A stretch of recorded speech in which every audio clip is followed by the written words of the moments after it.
Hey, Daddy, this is the man of the champions, Bill Fonzie Alfonso, giving a shout out to Something else. something else, Daddy. This is Nickel Matara, Great Warrior Wolf, and you are listening to Something Else. I'm Tony Cini, and you're listening to Something Else. Hey everybody, it's Rich Palladino, the voice of New England, and you are listening to Something Else with Arya.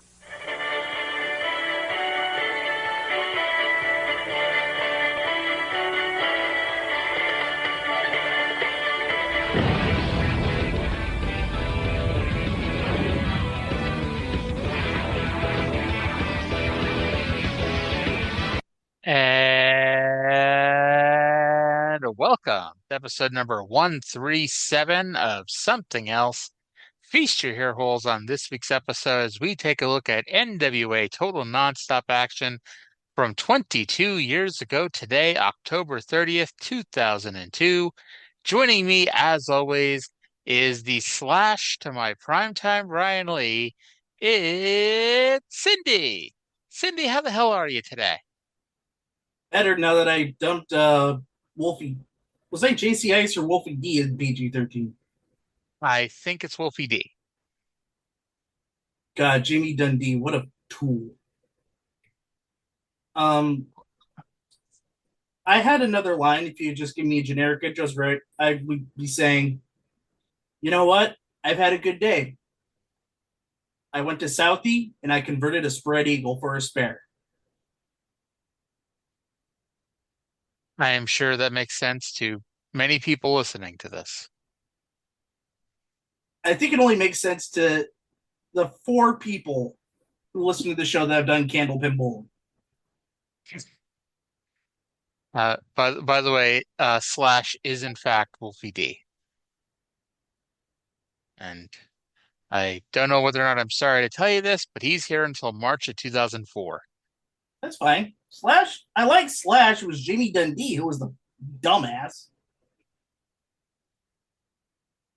Sounds good. Sounds good. Alrighty. So I'm officially 40 years old as of this podcast dropping. Feels like just 5 minutes ago I was still 39 when we were talking about last week's show. But now I'm 40. So I'm old. I'm old. That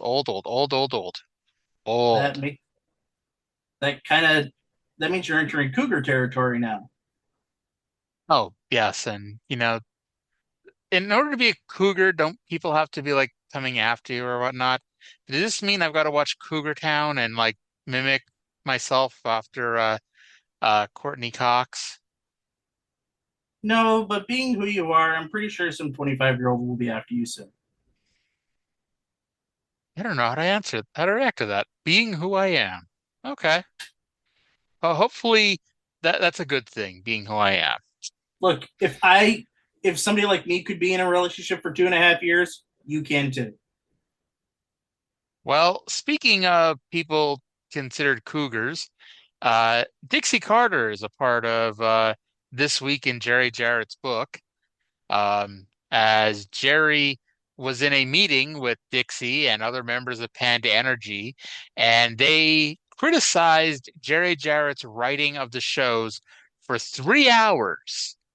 And after the ending of this 3 hours, surprisingly, Jerry is like, well, fuck this. I'm not going to do this shit anymore then. And told Jeff that he will not be writing anything after this October 30th show.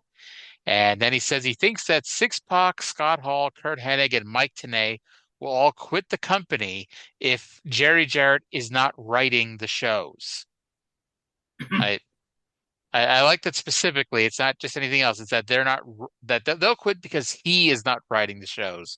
In theory, anybody else in the world, not Russo, but anybody else in the world could be writing these shows, and they will all quit because because he's not Jerry Jarrett.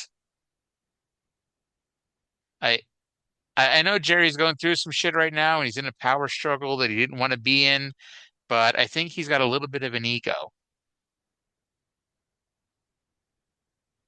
Yeah, just a touch. Yeah. So a few weeks ago, we mentioned the NWA's 54th anniversary show Well, that was this week, and Jerry attended it and said that it was a bad show in front of a poor crowd. The show started off with a singer who got booed so much that when his wife came out for a scheduled second song, he waved her off. He said that the main event of that show, by the way, was Ron the Truth Killings versus future LAX member Hot Stuff Hernandez for the NWA title. And without going into specifics, he said the matches may have been the worst matches he's ever seen on a wrestling show. And that says something since he has put Bruce in the ring almost every week. By the way, I apologize if you hear that random song in the background there. Somebody's driving down my street, and yeah, I still have my window cracked open. But I'm just enjoying Jerry, looking at the rain outside. I've less the rain over in Washington, although you guys get a lot more rain than most places. Yeah, but you get more snow than we do, so it's the trade-off. By the way, this week in Jerry Jarrett's book ended with Jerry saying that he would no longer work with Vince Russo, but Russo sent him an apology email that Jerry replied to, and he finishes by saying that he's going to wait to see how Russo responds to determine what happens next. So it's the day before Halloween, and there's a lot of fans dressed up. One is wearing Bruce's dress and tiara. And there's one guy with humongous fucking pit stains. It's almost November. You're telling me it's that hot in Nashville that he's sweating this much at 7 p.m. at night? The humidity of it all. Sure. Sure. Look, I did a road trip down south. And I almost died of the humidity. Like the Atlanta humidity just stepping out, and it was just awful. Also, didn't you do that in whatchamacallit, August? Point stands. I have friends who live in Atlanta right now, and they can't deal with it, and they've lived there for years. Well, then we'll say touche or touchy or however you want to pronounce that word. Yeah. So suddenly the bell rings because Kid Cash and Tony Mamaluke are in the ring already. No introductions. And the bell rings to start the match. This actually happened once in WCW. For some reason, Psychosis is who pops into my head that was in that match, but I could be wrong. Not that it really matters. As the match starts, TNA announces the start of an 8-man tournament that will start tonight, and the winner will be the next #1 contender to the NWA title. We'll get to that. But as for this match, the match started. They worked really fast to start, which is always a crowd pleaser. Cash used a slingshot dive to the outside, and they slowed down when they got back in the ring. Tony actually put on a leg lock for a little bit. Cash at one point did both a beautiful springboard moonsault and a double springboard cross body block. Mamaluke then dropped him on his head with a suplex. I guess Mamaluke gives concussions as much as he receives them. The finish saw Tony go for a backslide, but Cash turned it into the moneymaker for the win. And like we say most weeks, it's a good sign for the rest of the show when we start with a fun X Division match. I gave this a 6.0 out of 10. That's exactly what I gave it to. Start of the match was how resilient Tony Mamaluke was, but it just wasn't enough. Good moneymaker for the three. And we're going to notice a shift here in this episode. Remember how I mentioned last week the promos were weird? I do. Well, now we have more sedate, understandable promos. Scott Hall took his lithium. Yep. That's all we can say about this one. Earlier today, Mike Tenay spoke to humble Scott Hall about his world title match against Ron Killings tonight. Hall put over the prestige and honor of being the NWA World Champion. And That leads us to our NWA World Heavyweight Championship match. Ron the Truth Killings versus Scott Hall. Truth took the mic before the match and said that the fans suck. Or I'm sorry, not the fans suck. The fans were chanting that he sucks, and so he told them that if he sucks, that they swallow. I mean, whatever you're into, dude, I guess. Um, and you can tell Russo's writing this because we've got a mystery. We're wondering who Mr. Wrestling 3 is, and they are going on and on and on about how, the rumors are that it's Jeff Jarrett, and since Russo's involved, it's a swerve. So of course it's not going to be Jeff Jarrett. Not to mention the fact that's going to get pointed out a few times throughout the show. Jeff Jarrett was in the ring on more than one occasion when Mr. Wrestling 3 attacked. Yep, that's what I had written down too. Killings also said, and I quote, like the great Scott Hall says, don't bring it, don't sing it, just bring it. And Tenay proclaims that's what he says. And I'll be honest, I've never heard him say that before. Maybe after a couple of drinks. I'll be honest, I was never around Scott Hall drinking, which just tells you I was never around Scott Hall. Might have said it on a random episode of Thunder or something. Possibly. So Hall comes to the ring, tells Truth to be worried about him and not Mr. Wrestling 3. The bell rings, and our world title match is officially underway here. Second match on the show. Truth gets out grappled early. Mike and Don mentioned that Killings has faced several X Division and otherwise smaller wrestlers during the title reign, with Hall pretty much being the biggest challenger. And to be honest, Hall is one of the biggest people on the roster to begin with. Hall was in the land of monsters in the WWF, so he never really noticed how big he was. But he's a big guy. He's 6'4". He's 270, 280. That is not a small man.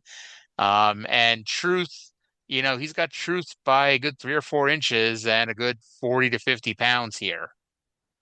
I'm trying to think of who are the other giants currently in TNA, and all I could think of are the Harris brothers. And Primetime Brian Lee. Yeah. That's pretty much it. Mm-hmm.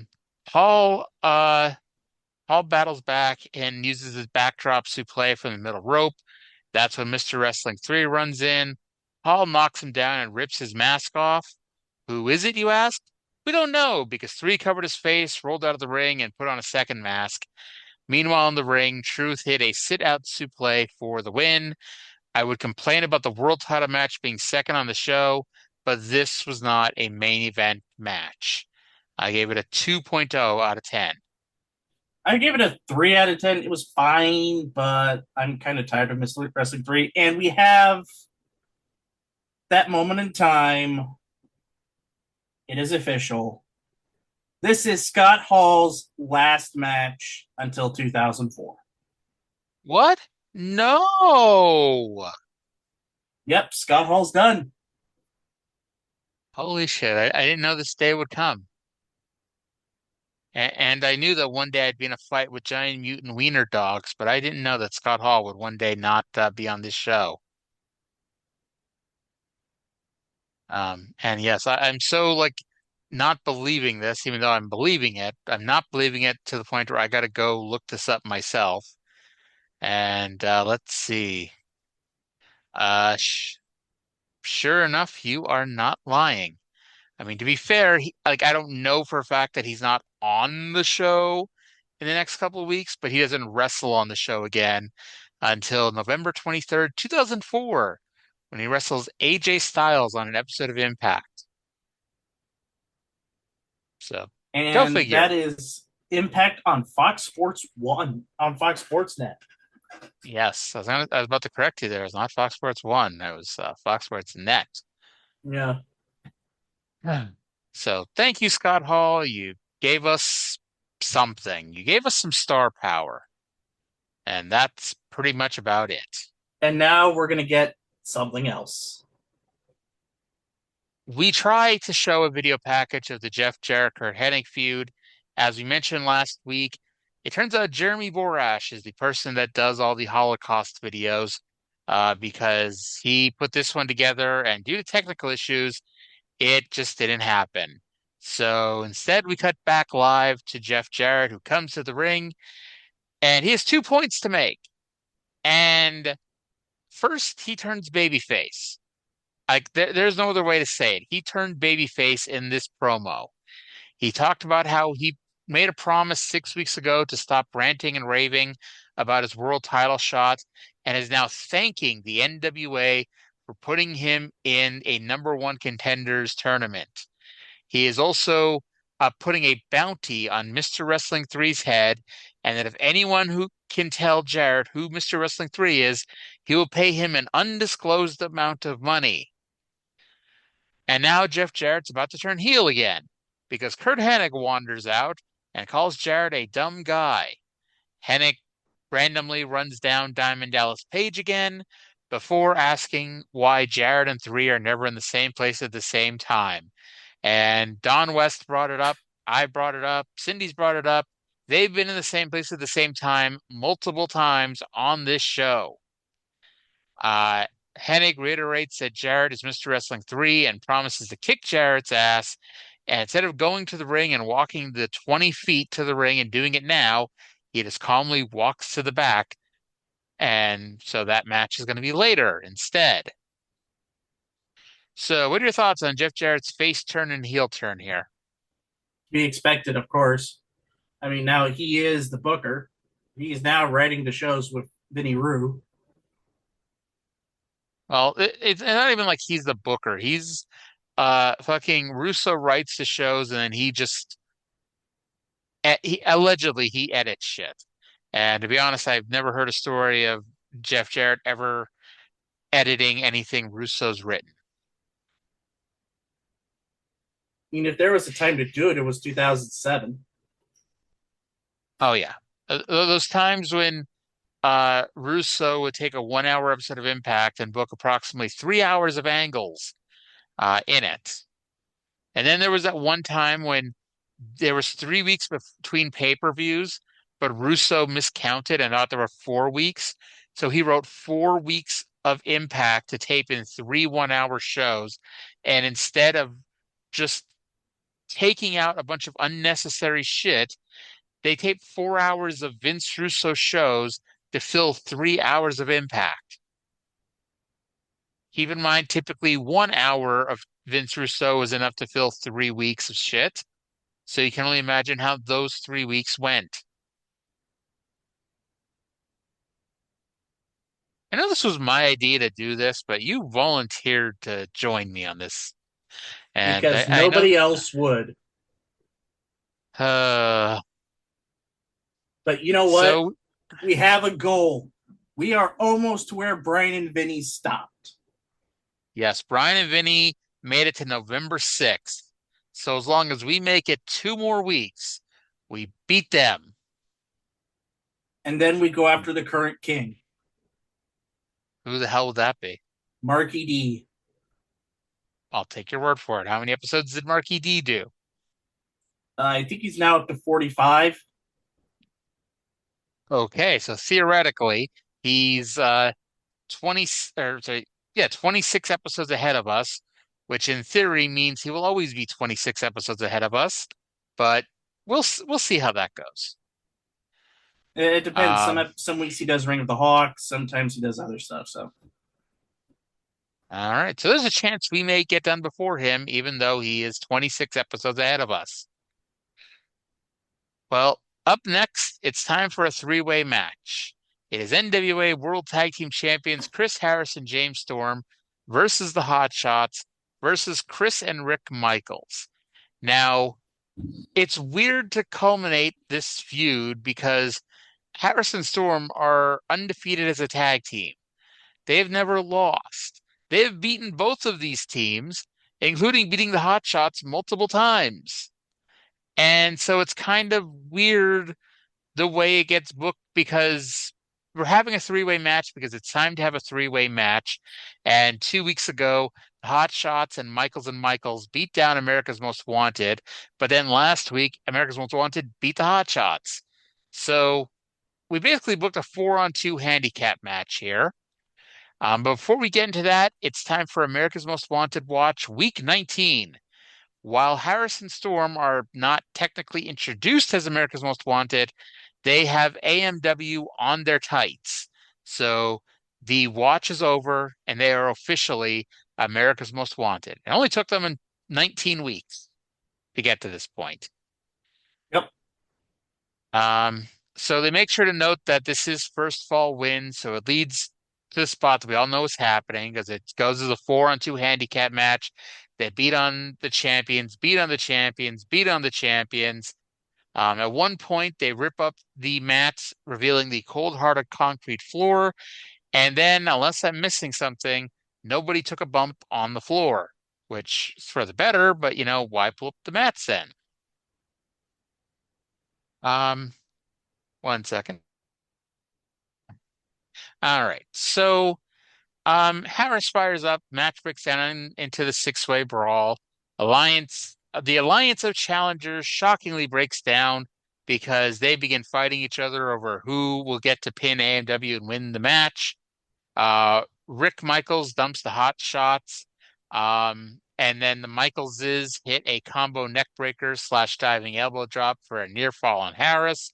And finally, the champs retain with the move that will be called the death sentence. I wrote a fun match. I gave it a 4.0 out of 10. I gave it a. Oh, I didn't really give it a grade. Let's say a 5. There we go. So pretty much the second the 3 count is made, the lights go out. And when they come back on, Slash and Primetime Brian Lee are in the ring beating down Harrison Storm. We saw at the end of last week that a video played promoting that the Disciples of the New Church would return this week, and they did. There's no Malice. There's no Ron Harris. It is Brian Lee, and it is Slash. Jim Mitchell's on the ramp to watch. Lee gives Storm a choke slam through a table off the ramp and then puts Chris Harris on a table underneath the balcony. Slash does his best New Jack impersonation by coming off the balcony with a dive onto Harris and through the table. TNA did their best ECW impression by lighting it so poorly that it was hard to see. Mitchell then does the promo talking about how the Disciples of the New Church do what they want, when they want, to whomever they want, for as long as they want, until he tells them to stop, because they follow him like rats behind the Pied Piper, regardless of what the NWA tells them to do. They do not care for the NWA's rules about good and evil. Only Mitchell can tell them about what is good and what is evil, for he is the Alpha and the Omega, the first and the last, the beginning and the end. Does that mean Jericho is coming in to feud with Kenny Omega on this show too? Probably not. Anyway, I really like this angle, and at least now we have a new team to feud with Harrison Storm.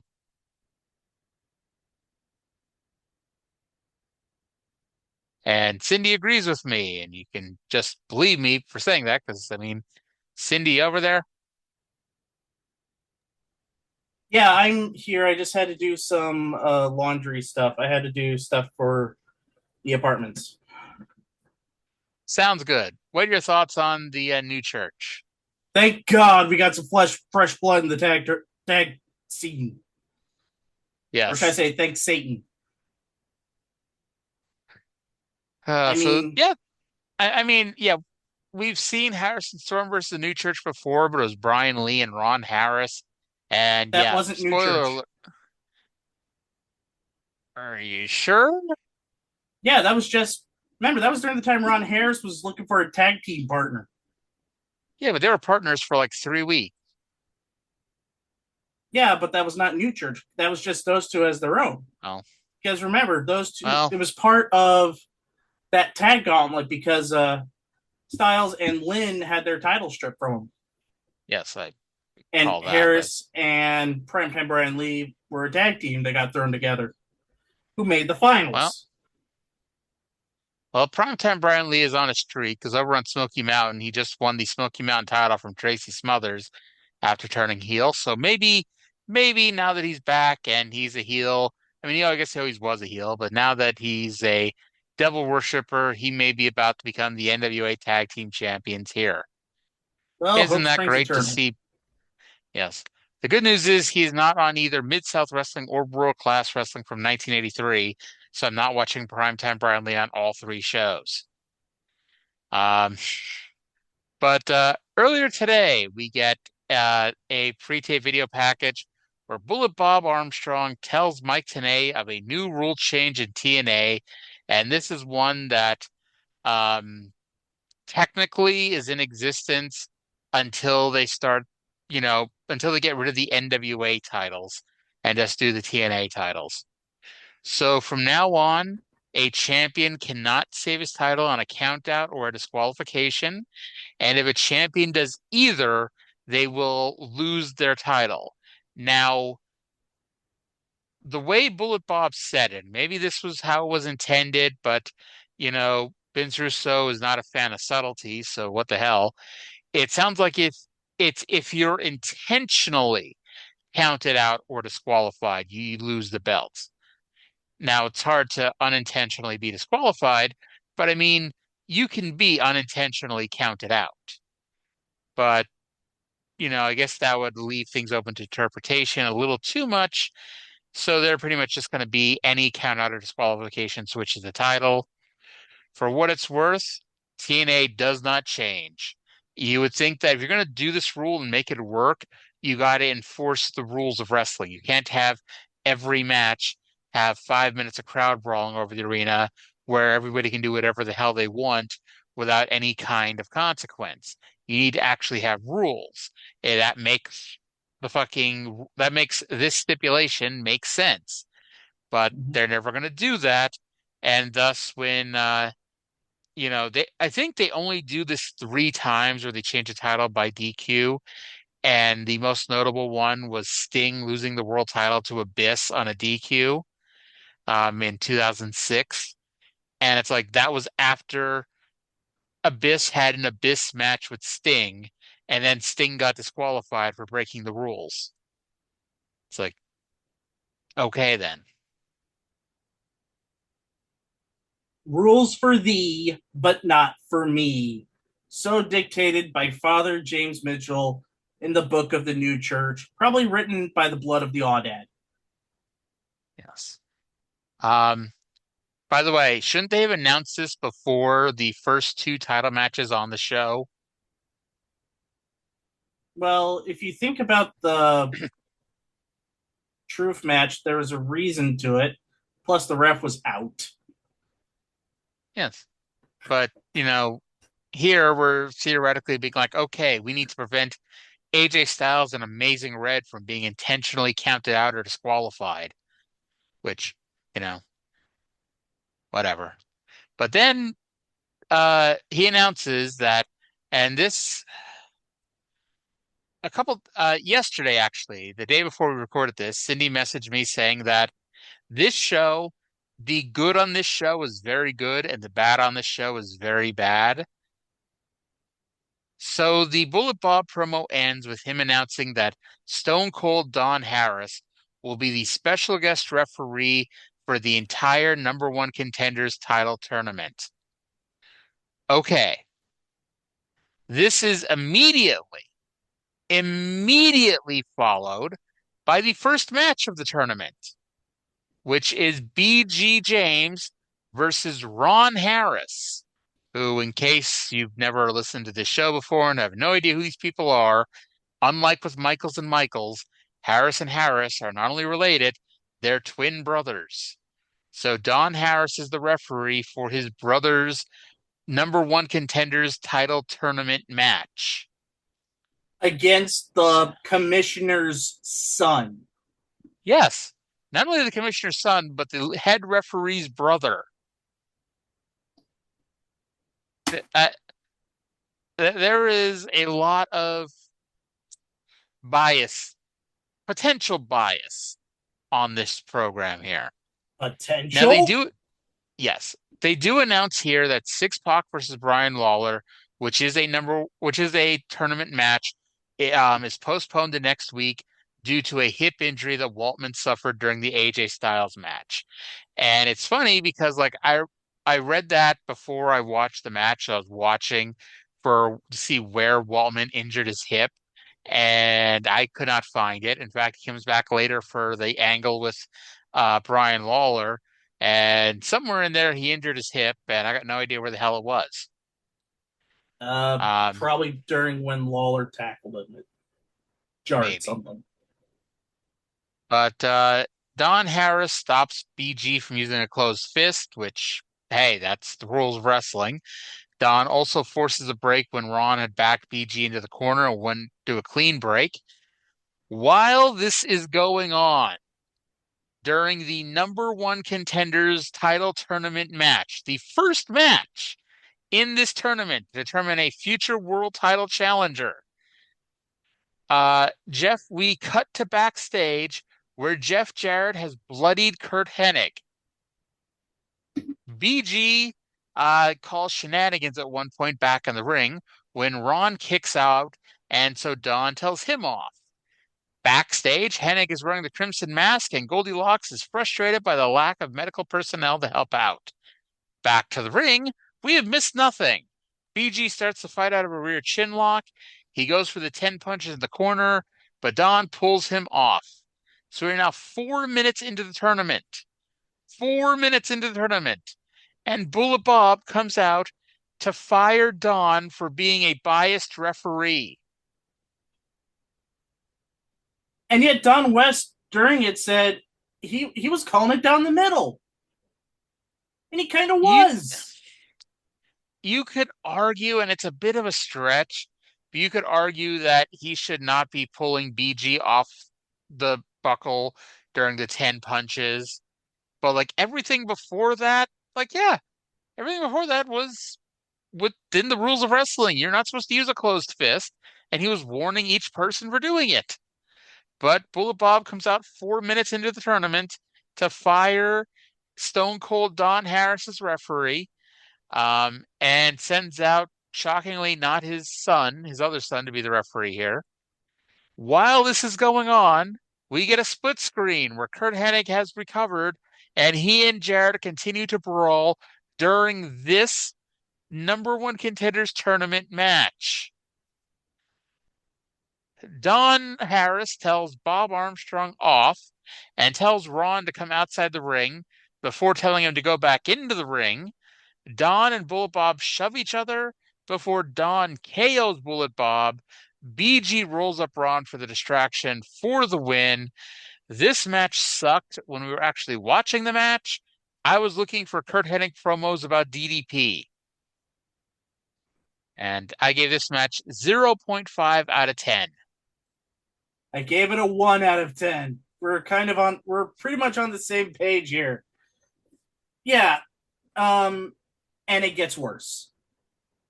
Yes. And this was the first match of the tournament. If this whole thing isn't already screaming Russo, it's gonna get better. By the way, BG runs up the ramp to help his daddy to the back. So up next, a mixed tag team match is scheduled. Jorge Estrada and Priscilla versus Ace Steel and Mortimer Plumtree. Mortimer takes the mic and says that he is a plum tree, and a plum tree does not roll around a wrestling ring with a man, and that he is a man. And he has found someone who is more woman than Priscilla could ever be. And as soon as he said that, I think everyone in the world knew where this is going. And he brings out his replacement, Miss TNA Bruce. Good fucking Lord. So we now have Jorge Estrada and Priscilla versus Ace Steel and Miss TNA Bruce with Mortimer Plumtree in a mixed tag team match. Now, before we get into the match, I'd like to point out the announcers. And again, I'm not even saying this is homophobia. I'm saying that even though this was in the 21st century, perception of the LGBT community has obviously come a long way in the last 22 years. Case in point, when Mortimer was going to be in this match, Tenay and West talked about how this wasn't actually a mixed tag, because in a mixed tag, it would have one man and one woman on each team. When Bruce came out, they said that now that Bruce is here, it's an actual mixed tag team match. Exactly So what they said, and I had that written down. gay means woman. As the match starts, Bruce walks around the ring to get all up in Priscilla's face, which distracts Jorge. Bruce chases Priscilla around the ring, and suddenly Jorge flies into view with a suicide dive to the outside. Um, we had I wrote a unique double team where Ace picked Jorge up in a power bomb position, and Bruce came off the top rope with a one-legged drop kick to Estrada. I should note that Bruce is not wrestling in his gown this week. Instead, he's in wrestling tights and a halter top. So maybe the guy in the front row really has Bruce's dress that he's wearing. He probably Um, stole it after. Wait a minute. Do we have like two affair storylines going on right now? I mean, we have April 6 and Brian Lawler, and now we got Bruce, Lenny Lane, and that guy. Oh, yes, of course. And I can't believe we have to keep watching Bruce every fucking week. Bruce gets knocked to the outside. Jorge almost wins with an acai moonsault. He goes to the top rope, but Bruce shakes the ropes, sending the Elvis impersonator crashing and bumping to the mat. Ace hits the twist of Kane and lets Bruce make a very gay cover for the win. After the match, the heels put Priscilla over Mortimer's knee and Mortimer spanked her. And it wasn't as good as Jorge versus Ace from last week, but this is the best match Bruce has ever been in on this show. 2.0 out of 10.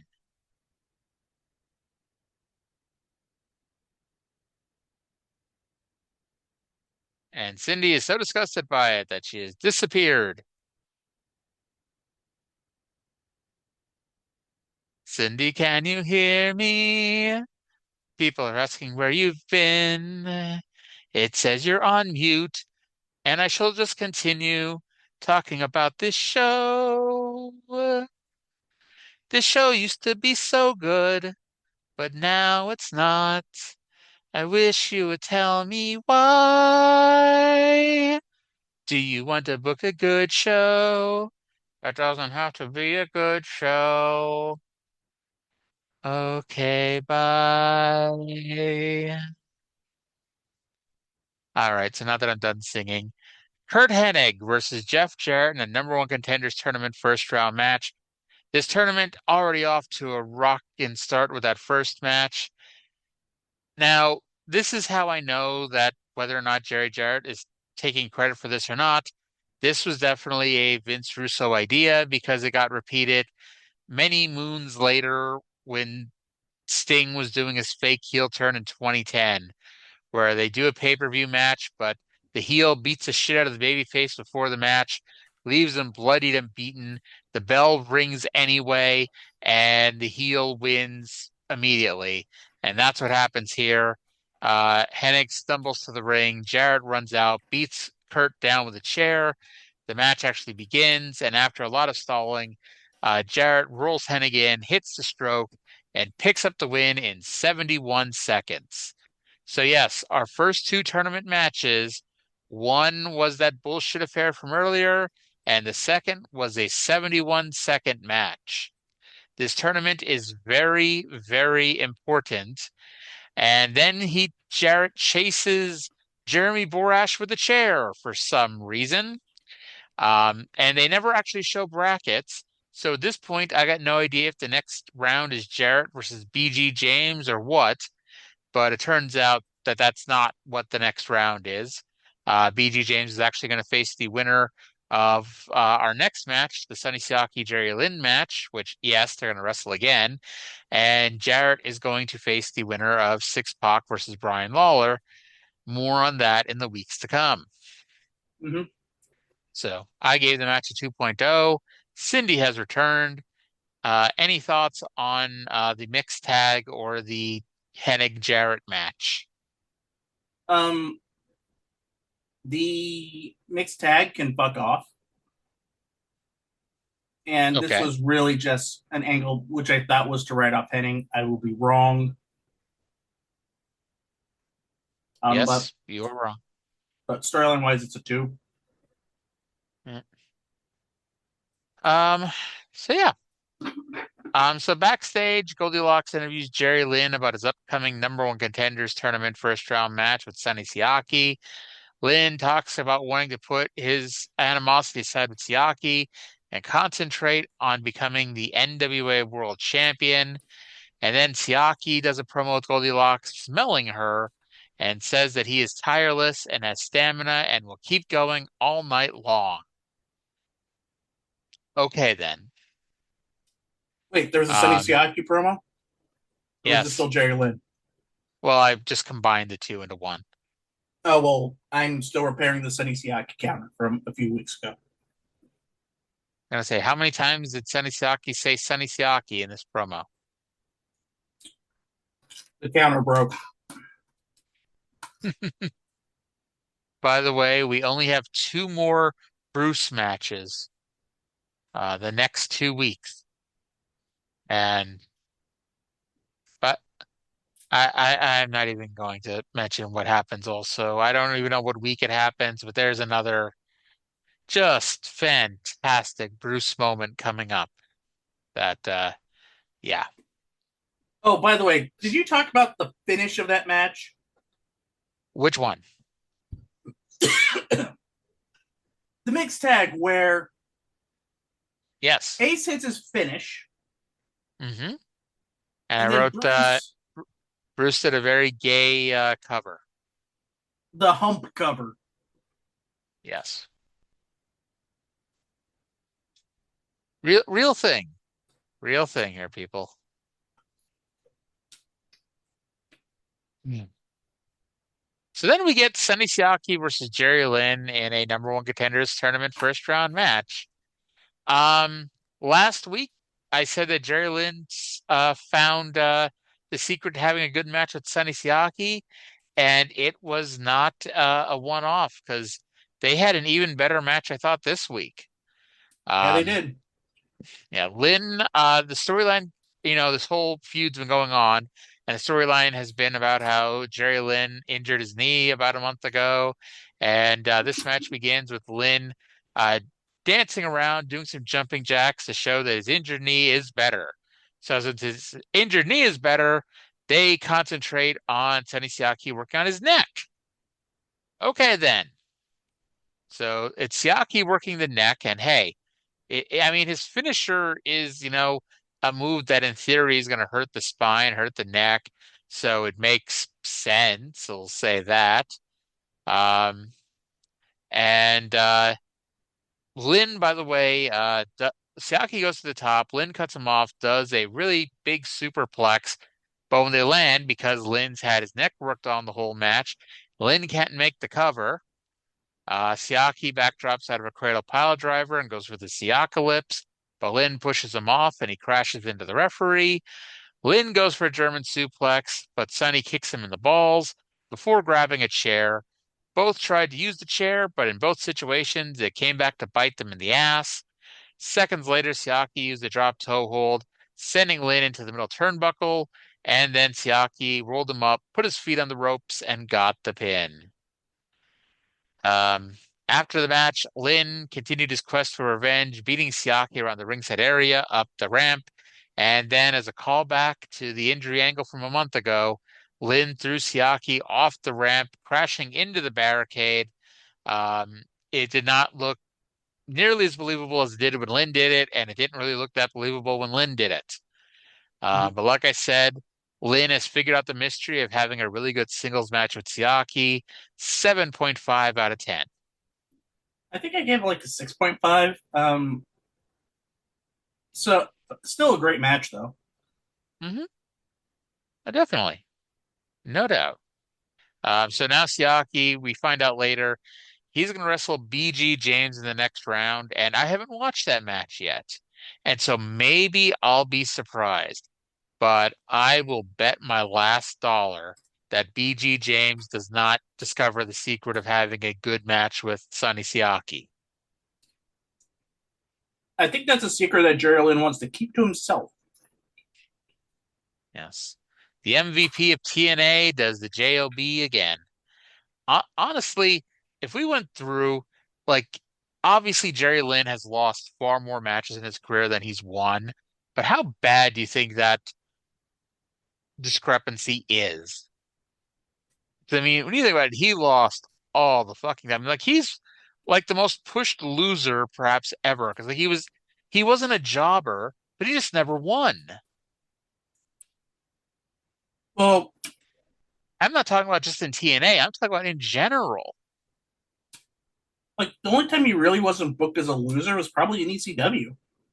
But even then, he was a loser. He lost every damn match because he was wrestling Van Dam every night, and Van Dam wasn't losing the belts.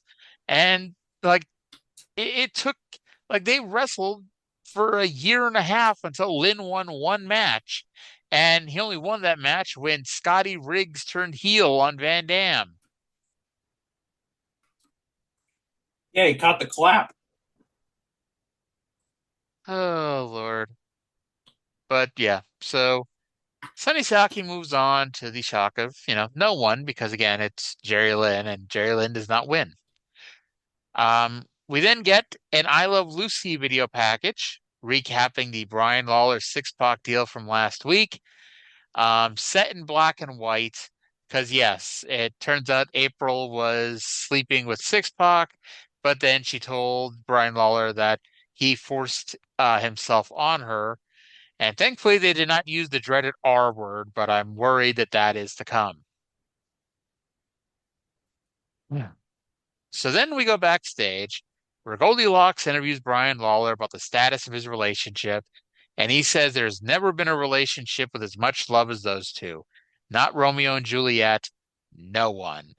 He talks about how he has an anger problem and that and the idea of the love of his life being with a slimeball and scumbag like Six-Pac makes him sick. It ends with Brian kissing April while she rolls her eyes into the camera. Because that's not enough. That backstage promo was not enough. So Brian Lawler and April then come to the ring for an in-ring promo. Mike Tenay, by the way, mentions that as soon as Six-Pac's dislocated hip is better, they will have their first round tournament match. And I'm like, well, what if it takes him 6 months to get better?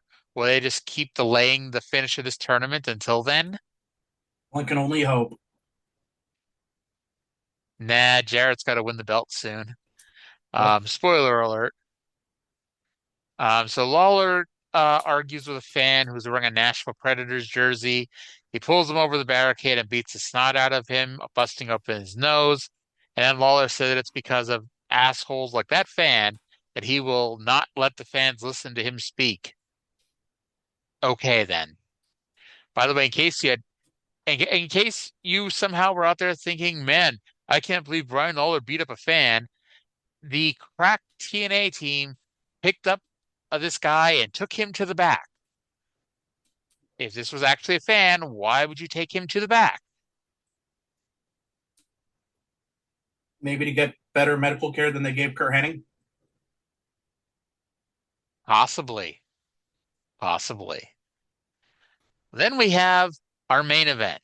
And no matter how good or bad this show was going to be before this, and the show, we talked about the shit that's happened, but even before this, I would say the show was more good than bad. We got a main event. We got AJ Styles defending the X Division title against Amazing Red. And yes, Amazing Red is in a one-on-one pay-per-view main event, and they have some time to have a match. And holy fuck. It's like matches like this are why Don West became Amazing Red's #1 fan. Because Amazing Red, as the name implies, he's pretty fucking good. And by the way, AJ is growing his hair out a little bit, so no longer looks like he's 14 years old. Now he looks closer to 17. We'll say that. He hit puberty. He's gonna have acne next week, I'm sure. Um, and th This was great. Like Red, AJ Styles made Red look like $1 million here. And it's one of those things that's too bad Red. I mean, I can't even say it's because of his size, although, in a few years when he comes back to TNA, they book him against Samoa Joe, and Joe was like 300 pounds and Red's 120 pounds, and Red pins him with a shooting star or a standing shooting star press on the mat. It's like that just was complete bullshit. But it's like, so shit like that, but it's like, it's too bad Red did not become a bigger deal than he was. It's too bad. Like this, I can't even say this is the era because like he would not have gotten over in the 80s. But I mean, like, it's too bad he's here and not like 90s WCW Cruiserweight division on the best part of it, or even modern day. Like I think you mentioned this. Red is still wrestling nowadays, and he's done some matches here and there. But it's like if he was in his prime nowadays, he'd be making $1 million and on Dynamite every week, you know. But sadly, he came along 15 years too early. Um, he just like he's amazing. He's fantastic. He's phenomenal. Like he's one of those guys that like I said, if he had a little bit more, he's the guy they should be building around. But unfortunately, this time, this size, he doesn't really have promo ability. Unfortunately, he doesn't really get far, at least in a national American promotion.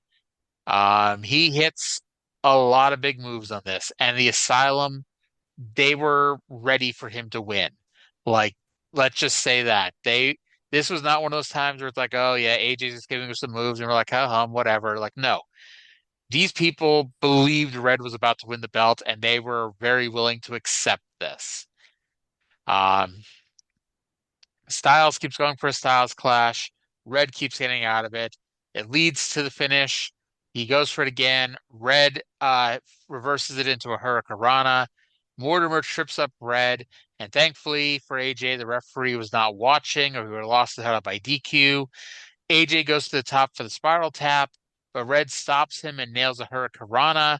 But AJ rolls through the Hurricanrana, and with a mostly clean win. Like I said, I know, Mortimer Plumtree tripped Red, but like technically that didn't actually lead to the finish. Um, I will go as far as to say this, is the best one-on-one match we've had in this promotion, and I'd argue it's just as good, if not better, than the triple ladder match that is, much more remembered. And I gave this match a perfect 10 out of 10. I gave it a 10 out of 10 as well. These are just two wrestlers who work great together. Yep. And not just against each other, but as a tag team. They put on some absolute bangers of matches in Ring of Honor, as a tag team, no less. Yep.